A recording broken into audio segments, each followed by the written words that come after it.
Mukunda jewellers మొట్టమొదటి factory outlet ఇప్పుడు కూకట్పల్లి, కొత్తపేట్, సోమాజిగూడ మరియు ఖమ్మంలో. నమస్కారం అండి డాక్టర్ శ్రీ ఆచార్య అనంతకృష్ణ స్వామి గారు. నమస్కారం. 630వ ఎపిసోడ్, లాస్ట్ ఎపిసోడ్ కనుక మనం వింటే మీరు చెప్పారు, మన గురించి మనం ఆలోచించడం, కంపారిజన్ లేకుండా ఉండడం, పోల్చుకోవడం, ఇవన్నీ తెలియకుండానే ఇంకొకరిపైన దృష్టి వెళ్ళేలా చేస్తుంటాయి. ఎప్పుడైతే మనపైన మనకు దృష్టి ఉంటుందో మీరు ఎలా ఉండాలో అలాగే ఉండాలి. సో ఈ ఎపిసోడ్లో ఏం చెప్పబోతున్నారు ఆడవాళ్ళకి? ధర్మం అనే ఒక మాట వస్తుంది. నువ్వు ధర్మబద్ధంగా ఉండాలి. ధర్మబద్ధంగా ఉన్నప్పుడే నువ్వు ఏదైనా విజయాన్ని సాధిస్తావు. ఓకే, ఇట్లాంటి బోలెడు చెప్పుకుంటాం మన పురాణాల్లో కానీ ఇతిహాసాల్లో కానీ. అసలు ధర్మం అంటే ఒక మాట మనం మాట్లాడుకుంటే, ధర్మానికి సరైన నిర్వచనం ఇప్పటిదాకా ఎవరు చెప్పలేదు. ఎందుకు చెప్పలేదంటే, ధర్మం అనేది ఆయా కాలం మన పరిస్థితులను బట్టి మారుతుంటుంది. చలి పెడుతుంది, దుప్పటి కప్పుకోవాలి, లేకపోతే చచ్చిపోతారు, లేదా మొత్తం కట్టడి చచ్చిపోతారు. అది అలా ఎలా అంటే ఆయా కాలం మన పరిస్థితులను బట్టి ధర్మం మారుతుంది. ఓకేనా? ఇప్పుడు మనకి రాముడి కాలంకి వచ్చేసరికంటే ఏకపత్ని వ్రతం. అదే మనం ద్వాపరానికి వచ్చేసరికంటే అంతమంది భార్యలు ఇవన్నీ మనం విమర్శిస్తుంటాం. అంటే మనకు ఎట్లా ఉంటుందంటే ఏది పూర్తిగా తెలియదు. అది చెప్పేవాడన్నా సంపూర్ణంగా చెప్తాడంటే ఈ యొక్క అరకొర మనుషులు తప్ప, గొప్పవాళ్ళు తప్ప చెప్పేవాళ్ళు ఇంకెవరు లేరు. పోనీ వాళ్ళు చెప్పినా మనకు వినేంత టైం లేదు, ఓపిక లేదు. దీంతో ఏమవుతుందంటే అన్నీ సగం సగం వినేసి ఇదే నిజం అనుకొని ఆ యొక్క భ్రమలో మన జీవితానికి సాగిస్తుంటాం. అర్థమైందా? ఏది పూర్తిగా వినము. అలాగని చెప్పి కనీసం అది విన్న తర్వాత దాని వైపు మనం ప్రయాణం చేయం, అంటే పరిశీలించాం. అలాంటప్పుడు ఏమవుతుందంటే జీవితంలో అన్నీ కూడా సంపూర్ణత్వం లేకుండా సగం సగంగానే మీ జీవితంలో అన్నీ ప్రసాదించబడతాయి. కాబట్టి ఇక్కడ మనం ధర్మం గురించి చెప్పుకుంటున్నాం. ధర్మం అంటే ఏంటి అంటే ఆయా కాలమాన పరిస్థితులను బట్టి ధర్మం మారుతుంది అని అనుకున్నప్పుడు మన సబ్జెక్ట్లోకి వచ్చేసరికి ధర్మం అనే దానికి మనం సరైన నిర్వచనం ఏమి ఇస్తున్నామంటే, నీకు ఏదైతే అనిపిస్తుందో అది చేయడంలో పక్కవాడికి కానీ ఇతరులకు కానీ ఇబ్బంది లేకుండా నువ్వు నడుచుకోవడమే ధర్మం మన సబ్జెక్ట్లో. అది ఏదైనా కావచ్చు. మన సబ్జెక్ట్లో మనం ఎన్నోసార్లు చెప్పినాం, ప్రకృతికి పక్కవాడికి ఇబ్బంది పెట్టకుండా నీకు ఏదైతే అనిపిస్తుందో అది చేయడమే ధర్మం, అంతే. అర్థమైందా? కండిషన్ మాత్రం ఇవి రెండు. ఓకేనా? కాబట్టి ఎప్పుడైనా సరే మనం ధర్మం గురించి ఆలోచించినప్పుడు ఎప్పుడు కూడా దాని మీద చర్చ చేయకండి. ఎందుకంటే మనకి ఎన్నో అనుమానాలుగా ఉంటుంది. మన జీవితం ఎప్పుడు కూడా ఏంటంటే అనుమానాలతో కూడుకొని మన జీవితాన్ని కొనసాగిస్తుంటాం. ఇది ఇలా చేయొచ్చా, చేయరాదా, చేస్తే తప్ప కాదా. ఇప్పుడు నేను మన సబ్జెక్ట్లోకి వచ్చిన తర్వాత బోలెడు చెప్తుంటాను నేను, మీరు ఇలా ప్రవర్తించాలి. ఇంతకుముందు కూడాను నీకు నువ్వులాగా ఉండడం అది ధర్మమే. నీకు నువ్వులాగా ఉండడమే ధర్మం. ఎందుకంటే నువ్వు ఎవరి జోలికి పోవట్లేదు, ఎవరికి ఇబ్బంది పెట్టట్లేదు, ఎవరిని విమర్శించట్లేదు. అది ధర్మమే కదా, అవునా కదా? అలా మనం ఏమనుకుంటామంటే నేను కరెక్ట్ ఉన్నానా లేదా, లేకపోతే నేను కరెక్ట్ చేస్తున్నానా లేదా, ఈ చేయడం అనేవి పొరపాట్లు జరుగుతున్నాయా లేదా, ఇది ధర్మబద్ధమేనా? మీకు పెద్ద వేదాంతం తెలీదు, పెద్ద శాస్త్రం తెలీదు, ఏమీ లేకపోయినా ఈ మాట మాత్రం మనం ప్రతి దగ్గర తీసుకుంటాం. ప్రతి దగ్గర తీసుకొని గొప్ప గొప్ప వాక్యాలు దానికి ఉపయోగిస్తాం.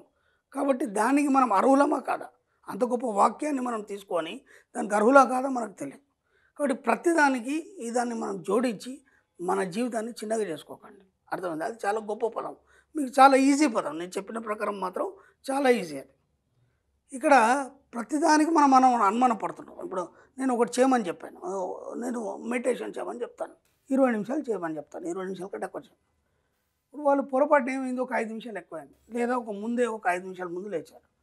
లేవగానే ఒక అనుమానం వస్తుంది, అరే గురుగారు కరెక్ట్ 20 నిమిషాలు చేయమన్నారు కదా, మరి ముందే అయిపోయింది కదా, ఇప్పుడు ఏం కాదా, ఆ డౌట్ ఉంటుంది.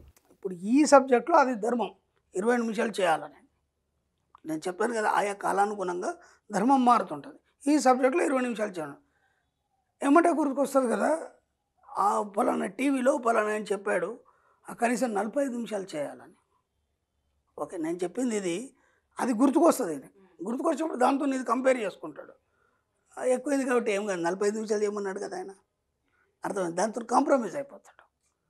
నువ్వు ఎక్కడున్నావు, దేనికి అనుగుణంగా ఉన్నావు, ఆ ధర్మాన్ని పాటించినప్పుడే విశ్వం నీకు సహకరించడం మొదలవుతుంది. కానీ నువ్వేం చేస్తావంటే నీ అనుకూల కోసం, నీ సానుకూలత కోసం నువ్వు దీన్ని కంపేర్ చేస్తావు. అర్థమైందా? ఇది అయిపోయింది. డబ్బు, సంపద, ఐశ్వర్యం గురించి నేను కొన్ని సూచనలు ఇచ్చాను, అలాగే ఎన్నో మీకు అఫర్మేషన్స్ ఇచ్చాను. అఫర్మేషన్ చేసేటప్పుడు ఒక పదం దొరుకుతుంది, లేదంటే ఒక దాన్ని మర్చిపోతాం.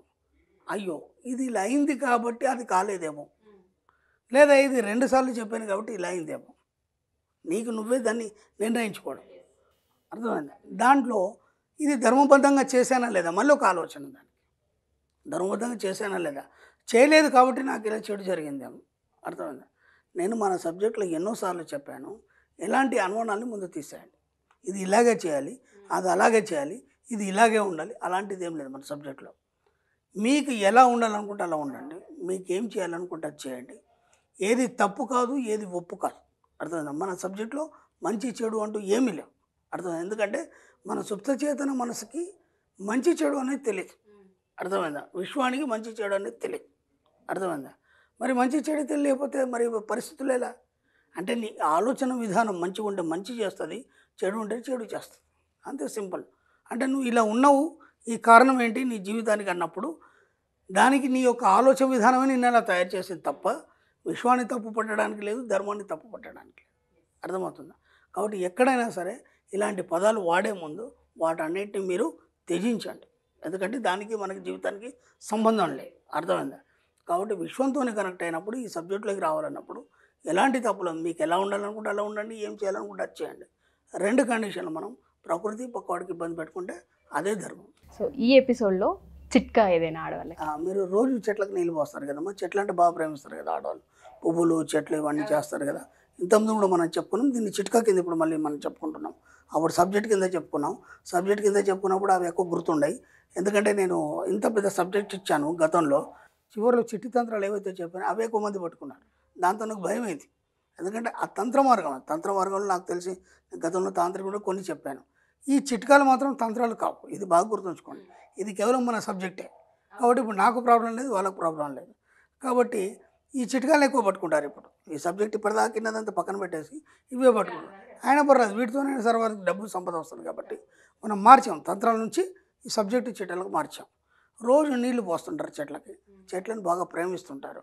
ఆ నీళ్లు పోసేటప్పుడు మనసులో చెప్పుకోండి, ఈ యొక్క చెట్లు ఎలాగైతే వృద్ధి చెందుతున్నాయో అలాగే మా యొక్క కుటుంబంలో డబ్బు సంపద ఐశ్వర్యం కూడా ఈ చెట్లలాగే ఇవి ఎలా పెరుగుతుంటే అలా వృద్ధి చెందుతున్నాయి అని ఫీల్ అవుతూ ప్రతిరోజు వాటికి నీళ్లు పోయండి. నిజంగా కూడా అవి ఎలా అయితే ఎదుగుతాయో అలాగే మీ యొక్క జీవితంలో మార్పులు వచ్చి మీ యొక్క కుటుంబం కూడా డబ్బు సంపద ఐశ్వర్యంతో ఎదగడం జరుగుతుంది. తప్పకుండా సార్, వండర్ఫుల్. చాలా మందికి హెల్ప్ అయ్యే సబ్జెక్ట్ ఇది. ఎంటర్‌ప్రెన్యూర్‌గా బయటికి రావాలనుకున్న ఆడవాళ్ళందరికీ కూడా మీ చిట్కాలు కావచ్చు, మీ ఎపిసోడ్స్ కావచ్చు, చాలా బలాన్ని ఇస్తూ ఉంటుంటాయి.